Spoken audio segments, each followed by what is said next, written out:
कक्षा 7 के प्यारे विद्यार्थियों, पिछले दिनों आपने देखा कि किस तरीके से उत्तर भारत की तरह दक्षिण भारत में भी नए नए राजवंशों का नाम आता है। और उसी कड़ी में बच्चों, आज हम पुनः एक नए राजवंश को लेकर के आपके समक्ष उपस्थित हैं। बच्चों, कावेरी डेल्टा में एक मुटियार नामक परिवार रहता था, जो उस समय के पल्लव राजा थे। उसी के अधीन यह मुटियार परिवार अपना जीवन यापन करता था। आगे चलकर वहाँ पर एक साहसी युवक, नाम उसका है विजयालय, उसने उन मुटियारों को पराजित किया, उनके इस क्षेत्र पर अपना अधिकार किया और एक नए राजवंश की नींव डाली। और उस नए राजवंश का नाम पड़ा चोल वंश। और वह चोल वंश का संस्थापक विजयालय ने पल्लवों और पांड्यन जो समय के शासक थे, उनको पराजित करते हुए अपने साम्राज्य का विस्तार किया।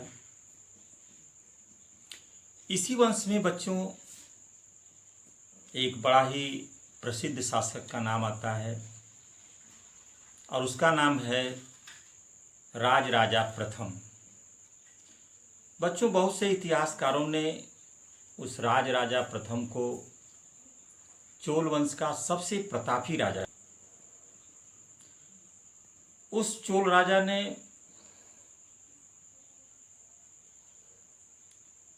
राजराजेश्वर मंदिर का निर्माण किया, जो आज भी है दक्षिण भारत।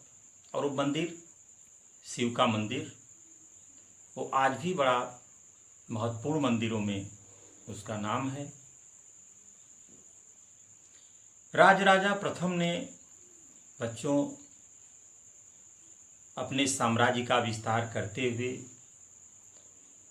उत्तरी श्रीलंका से लेकर के मालदीव तक के क्षेत्र का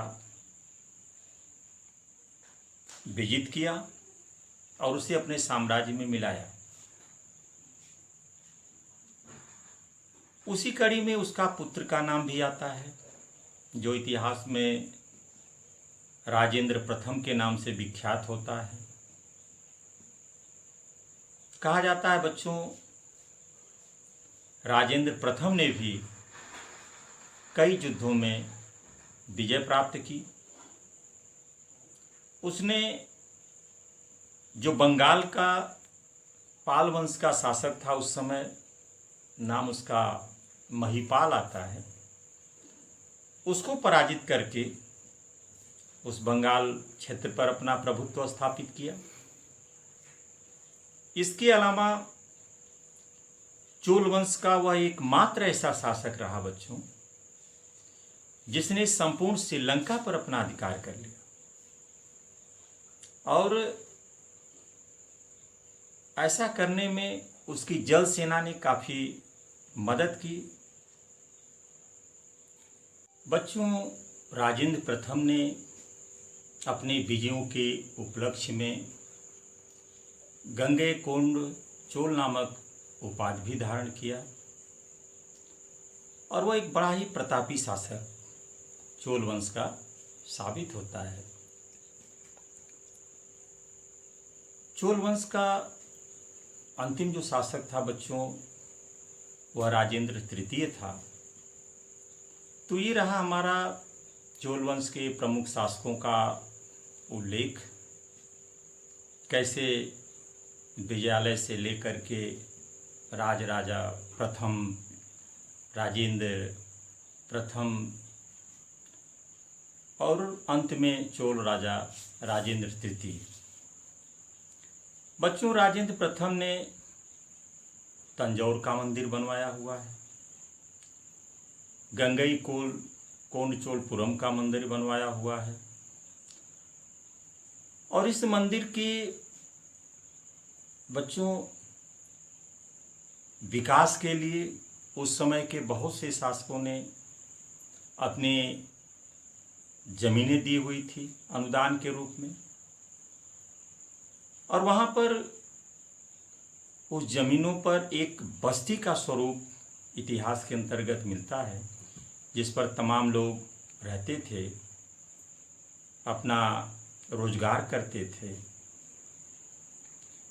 और उस बस्ती में बच्चों विभिन्न वर्गों के लोग, जैसे पुरोहित वर्ग हुआ, दर्जी हुआ, मिस्तर हुए, संगीतकार हुए, ये तमाम लोग उस बस्ती पर रहते थे और अपना रोजगार करते थे। बच्चों, चोल वंश अपने शिल्प कला के लिए बड़ा प्रसिद्ध था।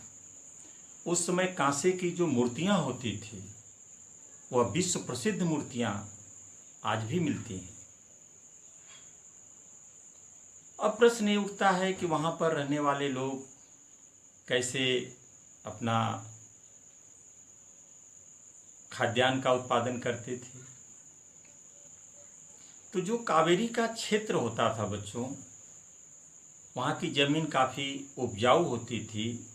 कारण होता था कि बरसात में जब बाढ़ आती थी कभी कभार, तो कावेरी के आसपास के क्षेत्रों में भी काफ़ी जल क्षेत्र पहुंच जाता था और सूखने पर वहाँ की ज़मीन काफ़ी उपजाऊ हो जाती थी।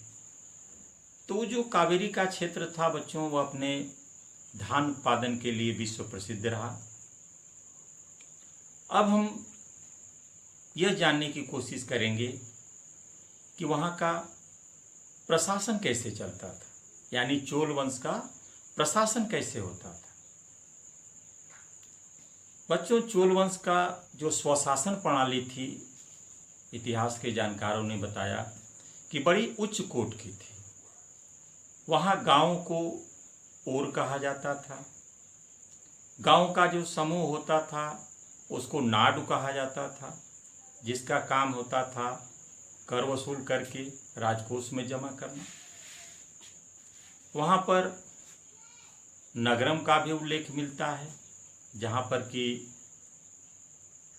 शहरों की व्यवस्था करने के लिए लोग रहते थे। इसी तरीके से वेल्लाल जात के लोग रहते थे। जो धनी किसान होते थे उनको वेल्लाल कहा जाता था। तो इस तरीके से बच्चों, जो चोल का स्थानीय प्रशासन था वह सुचारू रूप से अपना काम करता था। और इस तरीके से यह जो चोल वंश का शासन था, चोल वंश में कौन कौन से राजा आते हैं, सबका उल्लेख करते हुए हम आपके पाठ 2 को यहीं पर समाप्त करते हैं।